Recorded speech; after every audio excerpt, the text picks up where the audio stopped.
Now, if we talk about flexibility, stretch, and relax, these are also important. And I think we did some of them. So let's say that we sit on the chair. Basic movement patterns, right? When we're sitting on the chair, also adding a twist. So I'm sitting on the side and I'm going to add a twist. Here's my flexibility for my spine. Very important.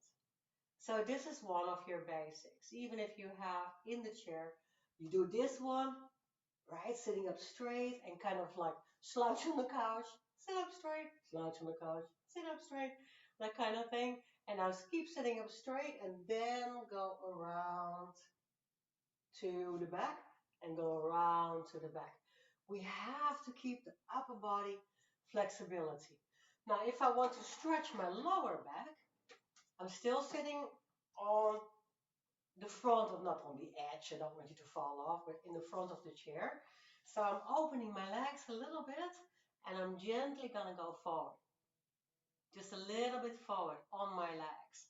They're open so that if I want to go a little bit further, I can go all the way and try to hang between the legs. If you want to hold on to them for safety, you just go forward.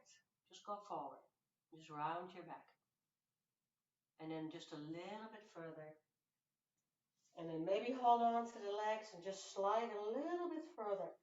Now you can see that every time you drop your head down as well, you get that super amazing stretch in the shoulder area between the shoulder blades as well. So we definitely want to just relax the shoulders and our head if we're hanging forwards. Yeah, can you hear me? And up. So I'm being silly. So if you're just hanging forward and you feel the back stretch, then if that gets a little easier, you go a little deeper in that stretch and you just let your head and your shoulders drop forward as well, and it feels so good. And then you come out of it and you pull yourself back up straight to a sitting position. Roll the shoulders back. Right? For flexibility, anytime that we start, even if we're sitting, just every morning, roll your shoulders. That feels so good. Roll them both at the same time. Just want to loosen up in the shoulders. You can just drop your head sideways or just without your hands.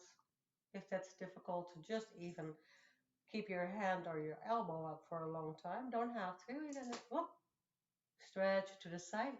Not going backwards. I don't do back anymore.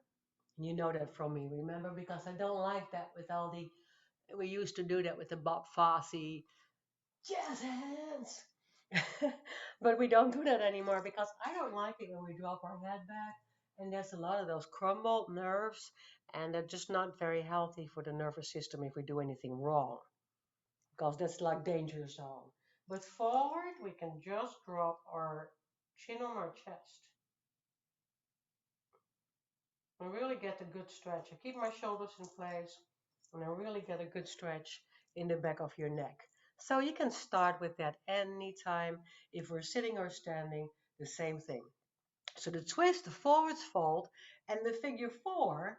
The figure four is amazing for everybody. We gotta sit down for it because we did that.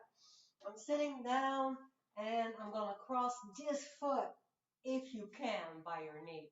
This is very difficult for a lot of people. So this is that crazy sciatica stretch that I showed you before. But if you are able to cross over your legs, then you have to bring your body a little bit to that leg. It's a very difficult stretch, but we call that a figure four stretch. And if you're not able to do it at this point, don't do it. We always say later, right? We can do it later.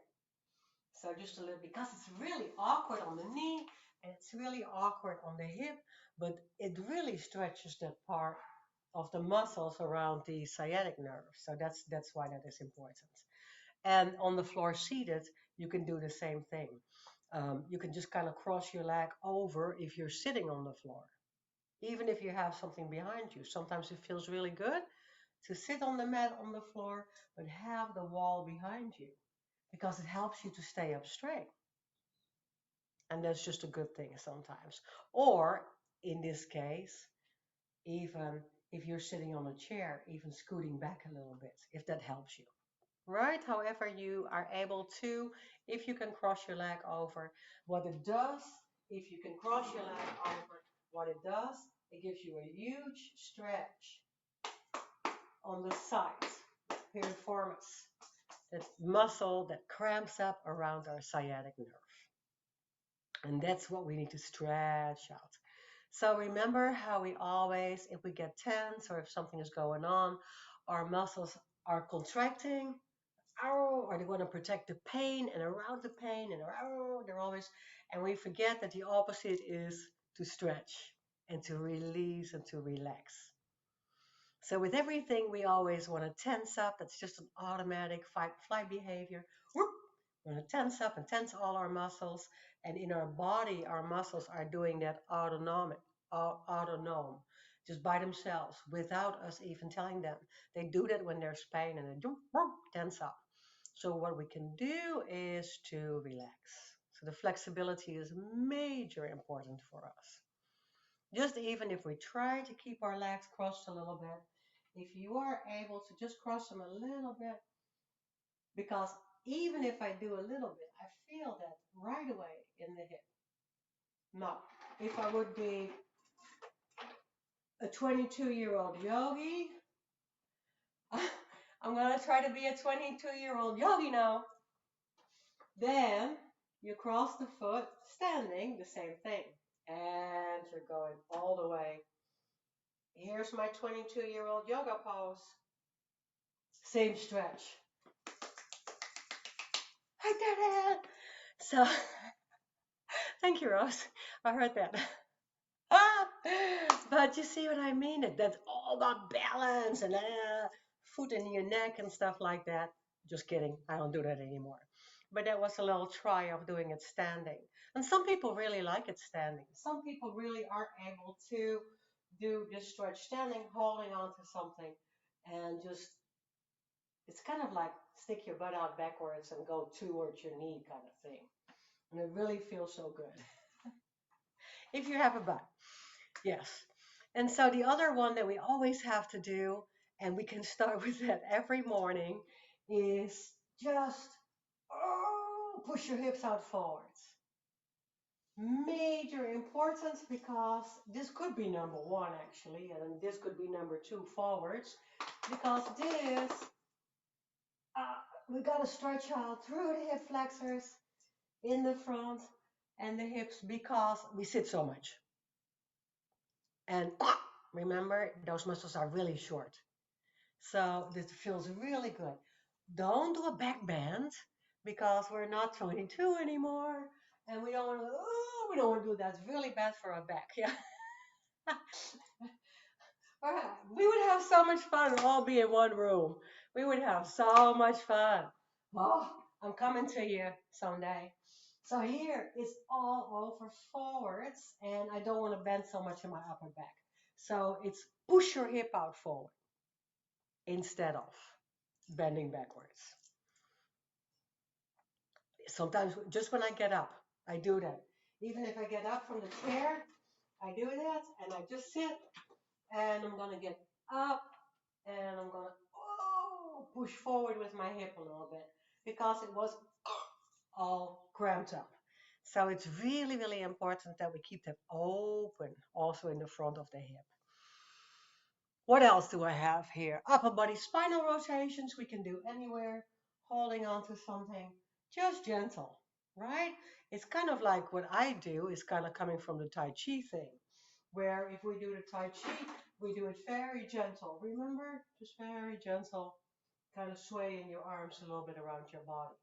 I need to get that spinal rotation. If I'm sitting down in the chair, I can hold it a little bit longer and use my chair to push off against.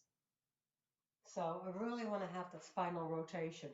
That goes out of the window when we get a little bit older, spinal rotation. And we don't like that. And we don't want it. Because, and I see it with men a lot, men that come to me, clients, patients. I see it a lot. They are driving the car with a rear view mirror, but they can't move. and look on the back seat of the car. And that's such a big thing for me. Remember, we talk about that a lot. So we have to have that spinal rotation and be able to kind of like look behind us. And it gets harder because I feel that on one side, on my bad side, on the right where my scoliosis is bad. But if I do it, I have to hold it for a little bit sometimes with a deep breath and an exhale. Just to kind of get that flexibility in there, it actually feels better afterwards. It's just the simple things. A twist is part of the daily movements. A twist is part of the essential movement patterns because we need to be able to pick something up from the couch in the back seat. Or I always say, smack the kids if they're acting up, right? Oh, bad mama. So on the floor seated, and you get the idea, it's the same thing. Straight legs out front means that we're stretching our hamstrings and our lower back. If we do it standing, then it would look like this. Forwards fold. We just call that forwards fold. Folding. Just either or sitting on the floor or wide-legged a little bit in the chair, just folding. So that is the important one. The hips are the important one. The twists are important. And if you want to stretch the hamstring, we can open the legs a little wider. Two legs in a V. I have that here on the bottom. So if you're sitting on the front or if you're sitting on the floor and you kind of were able to scoot off the couch for a little bit and sit on the carpet, you can try to reach your toes. And you can also try to reach your toes and take one leg up and then reach your toes if you're sitting. So with that one knee to the side, it kind of opens the hip up a little bit. So we make a small little variety of this in the stretches that are all benefiting the same areas. The lower back, the inner thigh, the hamstring. So on the floor seated is the same thing. We just have that little V, we have our legs straight forward, and we just bend to it. Anytime, my friends, anytime that you can bend forwards is good for your back. It's good for your back. It stretches out a little bit. Now, this is for us once we get down on the floor. We stay there. We don't get back up. If you're on the floor and if you feel comfortable laying on your back, then you can just pull your knees up, kind of massage your back into the floor. This is like when you're on your back, right? And you can do the same thing, just kind of pull one knee in. And if you're on the floor on your back and you pull that knee in, you feel the stretch. So that stuff is really good to do when you're on the floor and you kind of roll your back out and you pull your knees up because we're really getting that gentle little massage, that rocking massage. But the problem is, if you are going to get back up, always do it. And I teach my classes this. I teach my 50 plusers this. Roll to the side, then push yourself up, just like you get out of bed. If you're on the floor, don't try to just roll up and sit up because you might hurt your back. But you roll a little bit to the side, just like in bed, and then you push yourself up with your free hands, just like you would do in bed. And if we do in bed, I'm just working with a gentleman today, a patient who has vertigo really bad, and we're doing vertigo exercises together. And that's the same thing, just gently push yourself up, sit there for a little bit, and then do the next move, right? And that is really healthy for all of us. If we just kind of sit for a little bit and then we go into the next movement pattern. So we just don't have to rush into everything. If you're rushing, then you're more likely to lose your breath or to kind of, what do you call it, get out of breath and yeah.